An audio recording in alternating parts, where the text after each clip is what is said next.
الحمدللہ رب العالمین والصلاة والسلام علی محمد الامین اعوذ باللہ من الشیطان الرجیم بسم اللہ الرحمن الرحیم۔ خواتین و حضرات، یہ سورہ بقرہ کی آیت 21 ہے جس سے ہم درس کی ابتدا کر رہے ہیں۔ اس سے پہلے اللہ تعالیٰ نے یہ بات واضح کر دی کہ محمد الرسول اللہ صلی اللہ علیہ وسلم کی طرف سے جب یہ قرآن پیش کیا گیا تو وہ کون لوگ تھے جنہوں نے اس کی ہدایت پر لبیک کہی، اسے مانا اور اس کے تقاضوں کے مطابق اپنی زندگی کو بدلنے کے لیے تیار ہو گئے۔ اس کے بعد یہ بتایا کہ وہ کون لوگ تھے جنہوں نے ضد، ہٹ درمی اور عناد کی وجہ سے اس کو ماننے سے انکار کر دیا، اور پھر ان لوگوں کے کردار کی ایک تصویر پیش کی جو منافقانہ طرز عمل کے ساتھ سامنے آئے، اور جنہوں نے یہ خیال کیا کہ وہ اللہ کو بھی اس طریقے سے دھوکہ دینے میں کامیاب ہو جائیں گے اور مسلمانوں کو بھی فریب میں مبتلا کرنے میں کامیاب رہیں گے۔ ان کی پوری سیرت کا جائزہ لینے کے بعد پھر یہ بتا دیا گیا کہ یہ وہ لوگ ہیں کہ جن کو اللہ کبھی ہدایت نہیں دیتا۔ اگر انہوں نے اب بھی اپنے طرز عمل پر نظر ثانی نہیں کی اور اپنے اسی رویے پر قائم رہے تو اس کا پورا امکان ہے کہ جس طرح ضد کی بنیاد پر انکار کرنے والوں کو اللہ تعالیٰ نے ہدایت سے محروم کر دیا ہے، یہ بھی ہدایت سے محروم کر دیا جائے۔ اس طریقے سے گویا قرآن مجید نے ہدایت اور گمراہی کے قانون کی طرف اشارہ کر دیا، اور یہ بتا دیا کہ اگر انسان اللہ کی ہدایت حاصل کرنا چاہتا ہے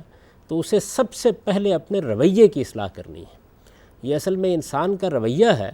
جو اللہ تعالیٰ کی رحمت کا باعث بھی بن جاتا ہے، اور یہ انسان کا رویہ ہی ہے جو اس کے لیے گمراہی کا باعث بھی بن جاتا ہے۔ اس کے بعد پھر تھوڑی دیر کے لیے یہود سے رخ پھیر کر یثرب کے مشرکین کو مخاطب کر لیا ہے۔ چنانچہ اب جو آیات زیر بحث آئیں گی ان میں یثرب کے مشرکین کو یہ بتایا گیا ہے کہ یہ یہود تو طرح طرح کی سازشیں کر کے حق سے انحراف کے راستے اختیار کر رہے ہیں، ان میں سے بعض لوگ ضد اور ہٹ درمی پر اتر آئے ہیں، تم ان کے پیچھے لگ کر اپنی عاقبت خراب نہ کرو۔ تمہارے پاس اللہ کی ہدایت آئی ہے، اللہ کا پیغمبر تمہیں راہ حق کی طرف بلا رہا ہے، تم اس کی آواز پر لبیک کہو، اور جو صحیح راستہ وہ تمہارے سامنے واضح کرتا ہے اس کو قبول کرو۔ چنانچہ اس میں یثرب کے مشرکین کو ان کے مسلمات کی بنیاد پر دعوت دی گئی ہے۔ یہ بات قرآن مجید سے بھی معلوم ہوتی ہے، اور جب ہم عرب کی تاریخ کا مطالعہ کرتے ہیں تو اس سے بھی معلوم ہوتی ہے کہ یثرب میں جو لوگ شرک کو مذہب کے طور پر اختیار کیے ہوئے تھے وہ عرب کے دوسرے علاقوں کی طرح اللہ تعالیٰ کے منکر نہیں تھے، وہ اللہ تعالیٰ کو مانتے تھے، یہ بات مانتے تھے کہ زمین کا خالق وہ ہے، آسمان کا خالق وہ ہے، یہ سب چیزیں اسی کی بنائی ہوئی ہیں، وہ اسی کے بندے ہیں، لیکن وہ اس کو چھوڑ کر اس کی عبادت میں دوسروں کو شریک کر لیتے تھے۔ یہ جو مذہب شرک ہے یہ ایک زمانے میں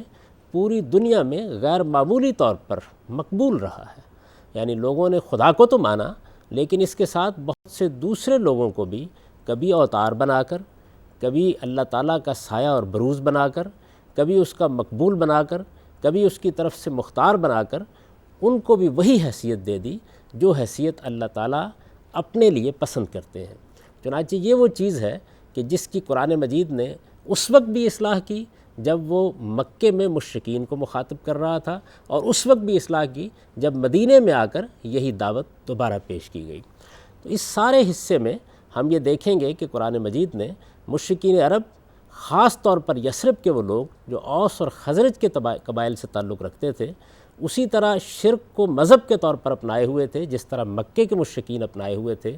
ان لوگوں کو مخاطب کیا ہے، اور مخاطب کر کر تھوڑی دیر کے لیے نے یہ بتایا ہے کہ یہ یہود کے پیچھے نہ لگیں، ان کی روش اختیار نہ کریں، ان کا طریقہ اختیار نہ کریں، بلکہ صحیح بات کو اس کے میرٹ پر، صحیح معیار پر قبول کرنے کے لیے تیار ہو جائیں۔ چنانچہ ہم ان آیات کا مطالعہ کریں گے اور یہ دیکھیں گے کہ ان میں کس طرح سے قرآن مجید نے نہایت بلاغت کے ساتھ اور کتنے عمدہ استدلال کے ساتھ اپنی دعوت پیش فرمائی۔